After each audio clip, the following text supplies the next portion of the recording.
Hello प्यारे बच्चों, welcome back to brainstorm series. और आज का जो क्वेश्चन है उसको सॉल्व करते हैं। ये क्वेश्चन है हमारे इनऑर्गेनिक केमिस्ट्री के अंदर पी ब्लॉक से रिलेटेड। और यहां पर क्या बोला गया है कि एक यहां पर एक कंपाउंड दिया हुआ है जिसकी रिएक्शन किससे हो रही है, सोडियम कार्बोनेट से। और इसको जब हीट कर रहे हैं तो एक एक्स कंपाउंड बन रहा है और कैल्शियम कार्बोनेट, और साथ में क्या बन रहा है, सोडियम मेटाबोरेट बन रहा है।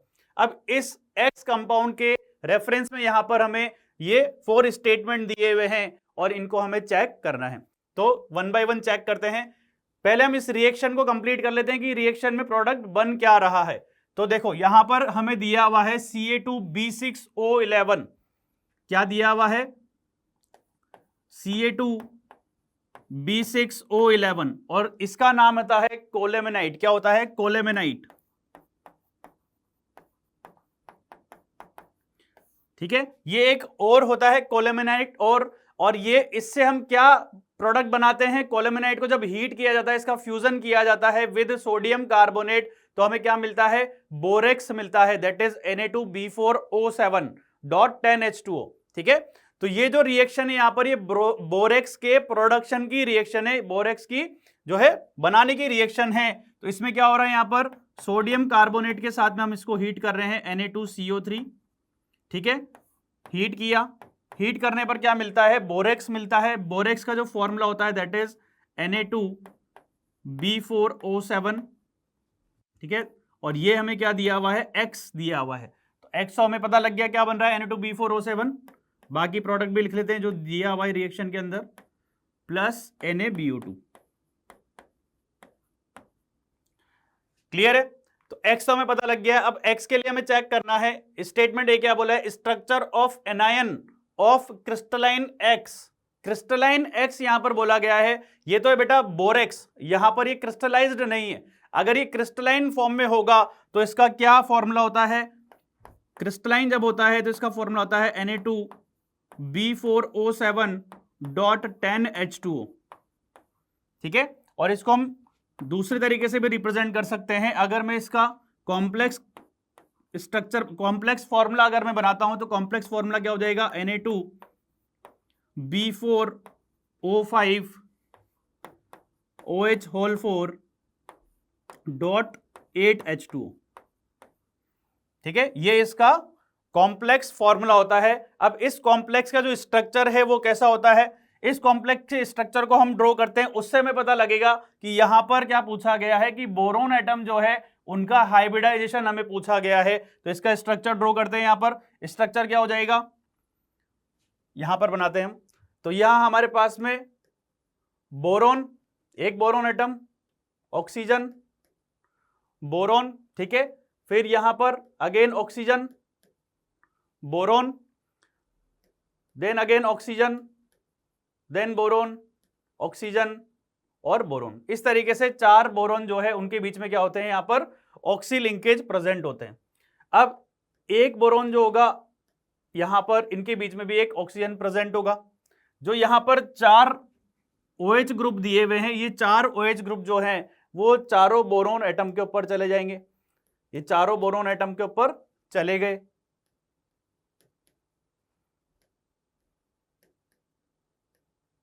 ठीक है, इस तरीके से यहां पर 4 OH ग्रुप आ गए। अब ये जो पूरा कॉम्प्लेक्स है इसके ऊपर कितना चार्ज आएगा? इसके ऊपर चार्ज आता है 2 नेगेटिव, और इसको बैलेंस किससे कर रहे हैं? 2 Na+ से। ठीक है, और साथ में कितने H2O प्रेजेंट है? 8 H2O मॉलिक्यूल प्रेजेंट है। ठीक है, तो देखो यहां पर जो नेगेटिव चार्ज आ रहा है वो किसके कारण आ रहा है? क्योंकि बोरोन की कोवेलेंसी कितनी होती है? बोरोन की कोवेलेंसी होती है 3। ये अपनी कोवेलेंसी को इंक्रीज कर सकता है एक एक्स्ट्रा कोवेलेंट बॉन्ड बनाकर, तो इसके ऊपर क्या आएगा? नेगेटिव चार्ज आएगा। तो देखो यहां पर ये बना रहा है sp3 हाइब्रिड, ये भी होगा sp3 हाइब्रिड, ये होगा sp2 हाइब्रिड, और ये वाला जो बोरोन है ये भी होगा sp2 हाइब्रिड। ठीक है, तो यहां पर कितने sp3 हाइब्रिड बोरोन मिल रहे हैं हमें? sp3 वाले मिल रहे हैं यहां पर हमें, दैट इज इक्वल टू 2। और sp2 वाले कितने मिल रहे हैं? sp2 वाले भी मिल रहे हैं हमें 2।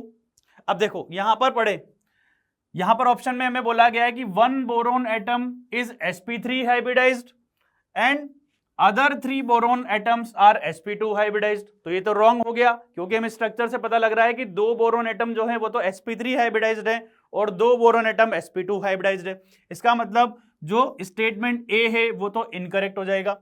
स्टेटमेंट बी चेक करते हैं। बी में क्या बोला गया है कि जब इसकी रिएक्शन, ये जो एक्स हमें मिला है, इसकी रिएक्शन एक्वस NaOH के साथ में करवाते हैं तो जो कंपाउंड मिलता है, ये जो कंपाउंड मिलता है वो रिएक्शन विद हाइड्रोजन पेरोक्साइड, यानी फिर से ये क्या करेगा, H2O2 से रिएक्शन करेगा और उससे जो कंपाउंड बनेगा वो कंपाउंड ब्राइटनर्स के रूप में यूज होता है, एज अ ब्राइटनर यूज होता है सोप्स के अंदर। तो हम चेक करते हैं कि इस रिएक्शन से क्या प्रोडक्ट बनने वाला है। तो देखो ये तो हो गया हमारा ए पार्ट, ठीक है। अब हम बात करते हैं बी पार्ट की।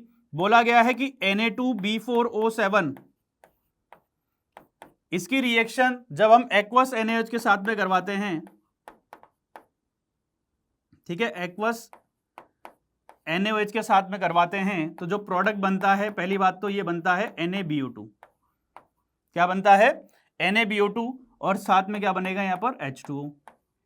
तो NaBO2 जो प्रोडक्ट बन रहा है वो फर्दर किससे रिएक्शन कर रहा है, हाइड्रोजन पेरोक्साइड से रिएक्शन कर रहा है। तो NaBO2 की जब H2O2 के साथ में रिएक्शन होती है, ठीक है, तो यहां पर जो प्रोडक्ट बनता है वो बनता है Na2B2O2 whole twice OH whole 4.6H2O, ठीक है। और इसका जो नेम होता है दैट इज सोडियम परबोरेट। क्या होता है, सोडियम परबोरेट इसका नेम होता है। और ये जो यहां पर प्रोडक्ट बना है ये ब्राइटनर्स के फॉर्म में यूज होता है इन सोप, ठीक है। सोप के अंदर ब्राइटनर के फॉर्म में ये यूज होता है। इसका मतलब जो यहां पर बी स्टेटमेंट है वो करेक्ट गिवन है, ठीक है। नेक्स्ट हम बात करते हैं सी स्टेटमेंट की। तो सी स्टेटमेंट क्या बोला गया है कि hydrolysis of x with HCl and H2SO4। तो यहां पर हाइड्रोलिसिस करवाएंगे एक्स का। एक्स हमें क्या गिवन था, Na2B4O7 बन रहा है, ठीक है। इसका जब हम हाइड्रोलिसिस करवाते हैं किसके साथ में, H2SO4 के साथ में, तो यहां पर जो प्रोडक्ट बनता है वो क्या बनता है, that is NaBO2 plus H2B4O7। अब ये जो H2B4O7 होता है ये वाटर के साथ में रिएक्ट करके क्या बनाता है, यहां पर ये बनाता है H3BO3। क्या बनाता है, H3BO3, बोरिक एसिड बनाता है, ठीक है। अब ये जो बोरिक एसिड होता है ये HF के साथ में रिएक्ट करेगा। H3BO3 जब HF के साथ में रिएक्ट करेगा तो यहां पर ये फॉर्मेशन करता है HBF4 का, ठीक है। तो यहां पर क्या बोला गया कि हाइड्रोलिसिस करवाया हमने H2SO4 या HCl से, जिससे एक कंपाउंड बना। वो कंपाउंड क्या बन रहा है, H3BO3, जो कि फर्दर HF से रिएक्शन करके क्या बनाता है, फ्लोरोबोरिक एसिड बना रहा है। तो ये स्टेटमेंट भी क्या हो जाएगा, यहां पर करेक्ट हो जाएगा। एक तो बी करेक्ट था और सी भी हमें करेक्ट मिल चुका है एक्स के रेफरेंस में। ये हमारा हो गया सी पार्ट। अब हम बात करते हैं डी पार्ट की। डी पार्ट में क्या बोला गया है कि एक्स को हमने हीट किया विद क्रोमियम सॉल्ट। तो पहले हम एक्स की हीटिंग पढ़ लेते हैं। एक्स की हीटिंग, बोरेक्स बीड टेस्ट, ठीक है, आपने सुना होगा इसका नाम, आपने पढ़ा भी होगा। Na2B4O7.10H2O, ये हमारे पास में क्रिस्टलाइन फॉर्म में बोरेक्स प्रेजेंट है या बोरेक्स का क्रिस्टल प्रेजेंट है। इसको क्या किया जाता है, हीट किया जाता है। तो इसका जो क्रिस्टलाइजेशन का वाटर होता है, वाटर मॉलिक्यूल होते हैं, वो रिमूव हो जाते हैं और ये स्वेल अप हो जाता है। Na2B4O7, यहां पर से जो वाटर मॉलिक्यूल ऑफ क्रिस्टलाइजेशन है वो रिमूव हो जाएंगे। फिर फर्दर इसको अगर हम हीट करेंगे तो ये किसके अंदर कन्वर्ट हो जाता है, ग्लासी बीड के अंदर कन्वर्ट हो जाता है, that is NaBO2 plus B2O3, ठीक है। तो ये तो होता है बोरिक एनहाइड्राइड और ये होता है सोडियम मेटाबोरेट, और ये कंबाइनली जो है इसको क्या बोला जाता है, ट्रांसपेरेंट ग्लासी बीड। क्या बोला जाता है, ट्रांसपेरेंट ग्लासी बीड यहां पर बन जाती है। ये तो बात हुई हीटिंग ऑफ Na2B4O7 यानी कि बोरेक्स की। फिर क्या बोला गया कि क्रोमियम सॉल्ट के साथ में हम इसको हीट करवा रहे हैं। तो कोई भी जो क्रोमियम सॉल्ट है, जैसे आप मान लीजिए Cr2O7 2 माइनस है हमारे पास में, और हम इसको क्या करवा रहे हैं, इसको हीट कर रहे हैं, तो हीट करने पर क्या होता है, ये डिकम्पोज होता है। किस किस के अंदर डिकम्पोज होता है, CrO4 2 minus plus Cr2O3 plus oxygen.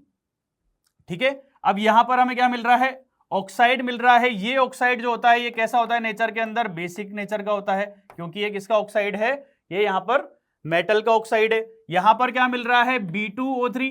B2O3 कैसा होगा, यहां पर एसिडिक होगा, क्योंकि ये बोरोन का ऑक्साइड है, एसिडिक नेचर का होगा, नॉन मेटल है। तो यहां पर क्या होगा कि जो ये ऑक्सीडाइजिंग फ्लेम होगी उसके अंदर B2O3 भी यहां पर बीड के फॉर्म में प्रेजेंट है, और Cr2O3 भी जो है यहां पर प्रेजेंट होगा, और ये दोनों रिएक्शन करेंगे, Cr2O3 प्लस B2O3। ठीक है, और हीट कर रहे हैं हम, तो ये रिएक्ट करेंगे, और रिएक्ट करके ये क्या बनाते हैं, CrBO2 होल थ्राइस, और इसका नाम होता है क्रोमियम मेटाबोरेट। क्या होता है, क्रोमियम मेटाबोरेट। ठीक है, और इसका जो कलर आता है वो ग्रीन कलर, यहां पर बीड हमें मिलती है, ग्रीन कलर बीड यहां पर हमें मिलती है।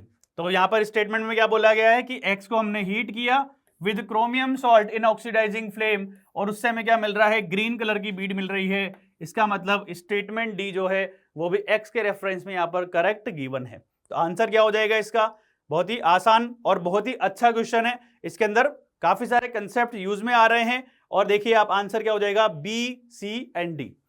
तो आसान क्वेश्चन था। आपको कुल मिलाकर यहां पर बोरेक्स जो है उसकी प्रॉपर्टीज के ऊपर ये क्वेश्चन दिया हुआ है, बोरेक्स की रिएक्शंस दी हुई है, हीटिंग ऑफ बोरेक्स दिया हुआ है, और क्वेश्चन जो है वो बहुत ही इजी यहां पर मिल रहा है हमें। तो इसी तरीके से आपको नेक्स्ट ब्रेनस्टॉर्म सेशन का क्वेश्चन भी यहां पर स्क्रीन पर आपको दिखने वाला है, उसको आप सॉल्व कीजिएगा, और नेक्स्ट सेशन में उसका सॉल्यूशन जो है वो आप चेक कीजिएगा। ठीक है, ओके बच्चों, ऑल द बेस्ट।